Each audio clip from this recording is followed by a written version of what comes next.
Après 7 ans de vie commune, Annie et Suzanne ont décidé de mettre fin à leur union, l'amour n'étant plus au rendez-vous. Durant toutes ces années, elles ont accumulé beaucoup de biens et elles se demandent comment procéder au partage. L'union de fait est une relation qui n'est pas célébrée officiellement.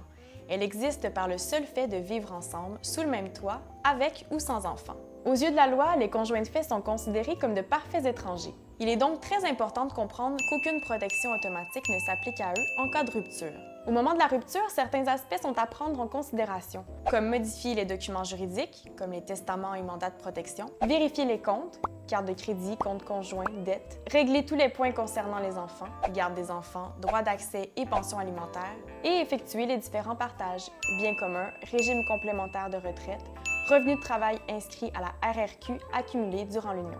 J'ai entendu parler d'une pension alimentaire pour ex-conjoints, mais non, voyons, ça c'est pour les gens mariés. Oui, Suzanne, il est vrai qu'il n'existe aucune obligation alimentaire entre les conjoints unis de fait, sauf si elle a été prévue dans un contrat de vie commune. Ce contrat définit les rapports économiques et juridiques du couple vivant en union de fait. Les ententes prises doivent être respectées au même titre que n'importe quel autre contrat. Si ce n'est pas le cas, les ex-conjoints pourront débattre devant le tribunal. Qu'est-ce qui va arriver avec notre condo puisqu'on est copropriétaire? On va devoir le vendre à moins que tu rachètes ma part? Oui, effectivement. Il faut savoir qu'en union de fait, chaque conjoint est propriétaire des biens qui sont à son nom et le demeure en cas de rupture. Lorsqu'un bien a été acheté ensemble et que les deux noms se retrouvent sur l'acte d'achat, les conjoints décident soit de le vendre et de se partager l'argent, ou alors décident qui va le conserver. Cette personne devra toutefois racheter la moitié de la valeur du bien appartenant à l'autre conjoint. Les factures, les reçus et les copies de transactions bancaires peuvent aider à vérifier si le bien a été acquis avant ou pendant la vie commune, par un seul conjoint ou par les deux. Et notre compte conjoint? Je pense que le mieux est de séparer l'argent et de le fermer rapidement. L'argent du compte conjoint est bel et bien réputé appartenir aux deux personnes. Deux conjoints de fait ayant un compte commun ou des soldes impayés sur des cartes de crédit communes sont tenus solidairement responsables. L'un ou l'autre pourrait être donc appelé à payer la totalité de la dette sur une carte de crédit.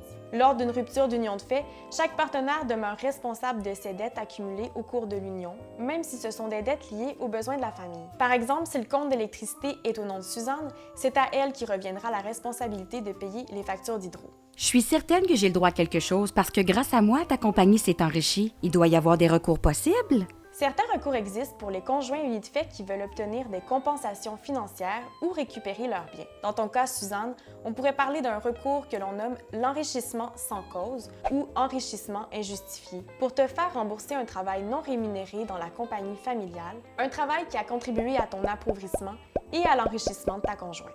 Il existe plusieurs autres mesures pour obtenir un remboursement ou pour récupérer un bien. Le recouvrement d'une dette, l'action en revendication, l'action possessoire, la saisie avant jugement, l'action en partage et l'action pro-sociaux. Il faut se renseigner sur chacune de ces mesures car les délais à respecter et les preuves à faire diffèrent d'un recours à l'autre. Peu importe le recours entrepris, il est préférable de consulter un avocat ou un notaire en cas de mésentente. La médiation familiale est aussi envisageable et à privilégier pour tenter de trouver des solutions dans l'harmonie. Il n'en demeure pas moins qu'une bonne pratique serait de faire un contrat de vie commune quand tout va bien dans le couple afin que les conjoints puissent prévoir les modalités de leur rupture en toute quiétude. Pour plus d'informations en droit familial, contactez Informel.